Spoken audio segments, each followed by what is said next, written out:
Andrew Myers, an elderly gentleman, calm and reserved, entered a bustling dealership on a cold winter afternoon. His serene expression and contemplative gaze highlighted a calm and unpretentious demeanor. He was there for a simple purpose. After nearly a decade relying on his faithful sedan, the time had come to seek an upgrade. Wearing a worn coat that had weathered many seasons and sporting shoes that betrayed long years of use, Andrew did not seem to care about appearances. Amid modern and luxurious interiors and a clearly wealthier clientele, he stood in stark contrast. His discreet presence seemed almost an anomaly in such a sophisticated environment.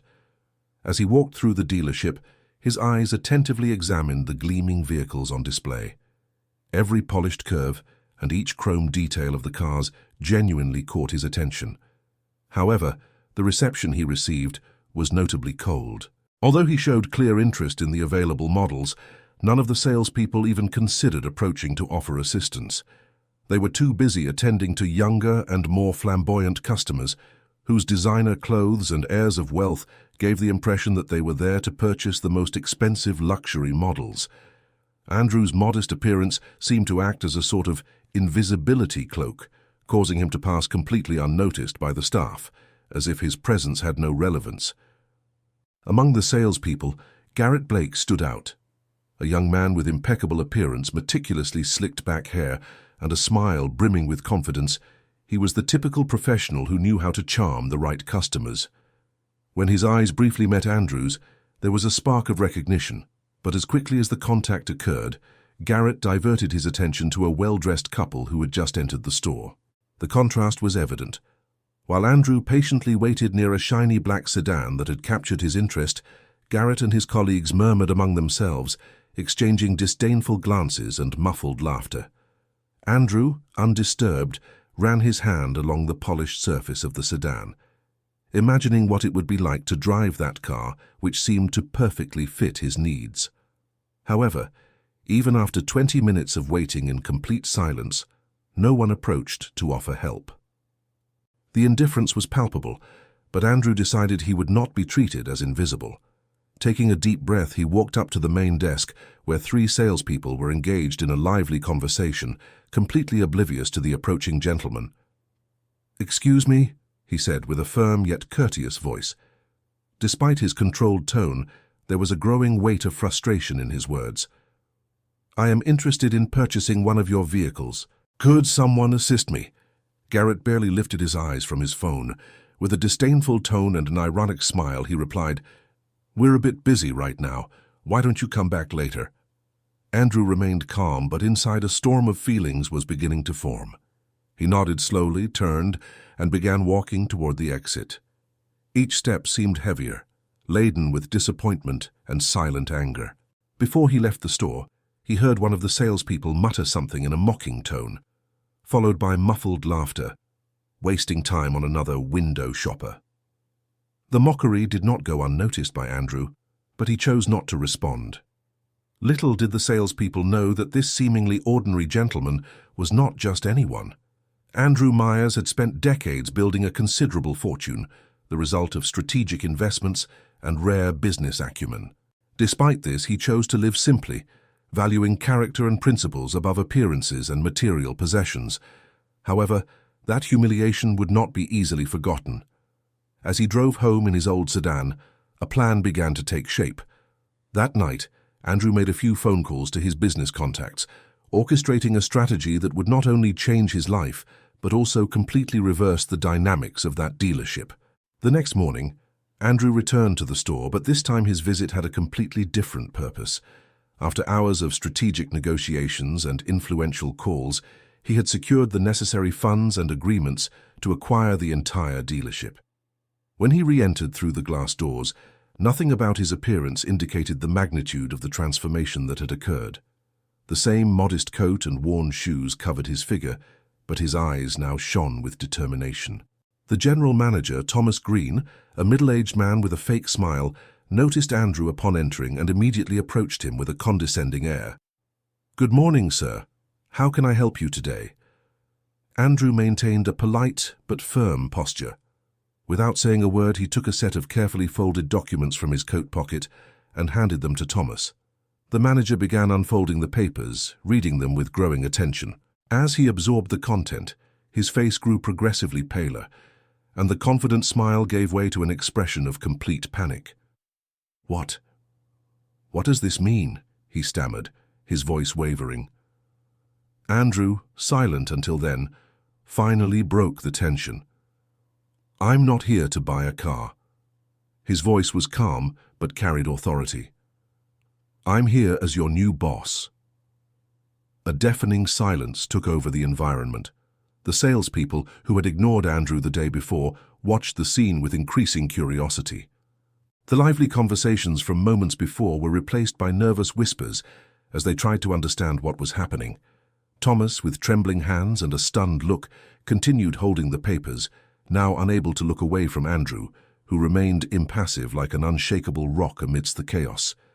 "This can't be right," Thomas murmured, his voice laden with disbelief as his eyes still scanned the documents. "You bought the dealership." "That's right," replied Andrew, his voice firm but composed. "As of this morning, I am the new owner of this operation, and I'm here to implement some necessary changes in the team." An uneasy silence enveloped the room. The looks that were once of disdain now became nervous and apprehensive. The salespeople who had ignored Andrew the day before, including Garrett Blake, showed clear signs of discomfort. Garrett, in particular, couldn't hide his unease. His confident smile and relaxed posture had vanished, replaced by a look of fear. He kept shifting positions, avoiding Andrew's eyes, as if trying to become invisible in the face of the authority now emanating from the man before him.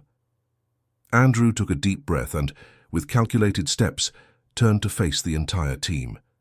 As he began to speak, his voice, though serene, carried a silent authority that demanded attention.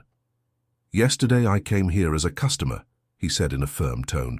"I was ready to buy a car, but instead of being treated with respect, I was ignored, dismissed, and judged solely by my appearance. You assumed I wasn't worth your time. You made a grave mistake." The tension in the room was almost tangible. No one dared to interrupt as Andrew continued. "This ends today. This dealership will no longer tolerate arrogance, prejudice, or discrimination of any kind. Every customer who walks through these doors will be treated with the respect they deserve, regardless of their appearance or what you think they can afford." Andrew then turned to Thomas, who was still holding the documents with trembling hands. "Thomas, you are fired." The shock on Thomas's face was evident. His jaw dropped, and he stammered in disbelief. "You can't be serious." "I am completely serious," Andrew responded, his voice unwavering. "Your leadership created a toxic culture in this place, and that ends now." The ensuing silence was deafening. Andrew then began addressing the team members individually. Those who had shown disdainful attitudes the day before were called one by one. Garrett was one of the first. "Garrett Blake," Andrew said, his eyes fixed on the young salesperson. Garrett froze. His shoulders slumped, and he seemed unable to look directly at Andrew. "Your attitude yesterday demonstrated exactly the type of behavior that will no longer be tolerated here. Pack your things." Garrett opened his mouth to protest, but quickly realized it would be futile. Without saying a word, he bowed his head and walked toward the office to collect his belongings. The scene repeated with other team members who had acted similarly. However, Andrew was not acting out of revenge. He was setting a new standard, shaping the team based on values of respect, humility, and empathy. Among the group, one employee caught his attention, Laura Bennett. The day before, Laura had been one of the few people to show any kind of courtesy, greeting Andrew with a warm smile, even though she was not directly involved in sales. "Laura Bennett," Andrew called, causing her to take a hesitant step forward. She looked surprised, but also nervous. "You were one of the few people here who treated me with a minimum of respect," he said. "Starting today, you will be the new floor manager. I expect you to lead this team with fairness and empathy." Laura's eyes widened in surprise. "But I've only been here for 6 months," she stammered. "I'm not interested in tenure," Andrew replied. "I'm interested in people who know how to treat others the right way. Congratulations, Laura." As the others watched Laura's unexpected promotion, It became clear that Andrew was there to transform the environment, not just punish. He addressed the remaining team, his voice calm, but full of conviction. This dealership will no longer be like before. I want everyone to understand that every customer who walks through this door will be important. Whether they're someone dressed in a designer suit or wearing an old coat like mine, they deserve your full attention and respect. If you can't live up to these values, then there's no place for you here. By the end of the day, almost half of the team had been fired. Those who remained received clear instructions about the new standards. Andrew immediately began hiring replacements, prioritizing people who demonstrated values aligned with his vision of a respectful and welcoming environment. The dealership's transformation was swift and remarkable. News of the dramatic event spread throughout the city, attracting the curiosity of many. Customers who had previously felt intimidated or neglected now received attentive and professional service. Within weeks, sales soared, and the store's reputation reached unprecedented heights. People came not just to buy cars, but to experience the exceptional service that was now the hallmark of that location. Andrew, however, remained as modest as he had always been. To him, the dealership's transformation was not about receiving applause or proving something to the team that had once disregarded him. His goal had always been deeper, to create something meaningful, a place where every person, whether a customer or an employee, felt valued and respected.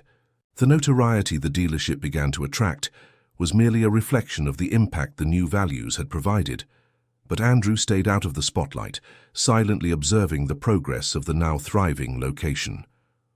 On a busy afternoon, as Andrew calmly walked through the showroom now full of life and enthusiasm, he was approached by Laura.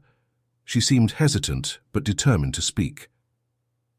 "Mr. Myers," she began, her voice full of sincerity, "I just wanted to thank you for believing in me and giving me this opportunity." Andrew stopped and turned to her with a warm smile that lit up his gentle face. "You deserved it, Laura," he replied, with a tone of genuine humility. "All I did was recognize what was already there. You had the potential. Just remember to continue treating people as you always have, with respect and empathy. That's what really matters." Laura nodded, feeling her confidence grow each day under Andrew's guidance. She knew that the role of manager was not just a responsibility, but also an opportunity to lead by example and perpetuate the values Andrew had instilled. Her small gesture of kindness, a sincere smile to Andrew on the day he was ignored, now symbolized the cultural change that had transformed the dealership's environment. Under Laura's leadership and Andrew's discreet but firm supervision, the dealership flourished like never before. Customers who once walked through the doors without great expectations now commented on the quality of service, genuine respect, and welcoming atmosphere. The remaining team learned to value each customer as an individual, and the new hires quickly absorbed the values that defined the place. As Andrew prepared to leave the showroom that afternoon, he paused and looked around. The space that was once filled with indifference and condescension now pulsed with positive energy and purpose. Employees interacted with customers respectfully and warmly, and the sparkle in everyone's eyes reflected something deeper than financial success. It was a place where people felt welcome, seen, and respected. A sense of satisfaction washed over Andrew as he observed the result of his vision. It wasn't the power he now wielded or the dealership's financial success that moved him. It was the real and meaningful change he had brought about. That place was not just a car store. It was a living reminder that attitudes matter more than appearances, and that treating people with dignity can transform even the most difficult situations. Andrew knew that true wealth was not in money or possessions, but in the impact you made on people's lives. He had proven to himself and to everyone around him that humility and kindness could triumph over arrogance and prejudice. And in doing so, he left an indelible mark, not only on the dealership but on every person who had the privilege of crossing its doors.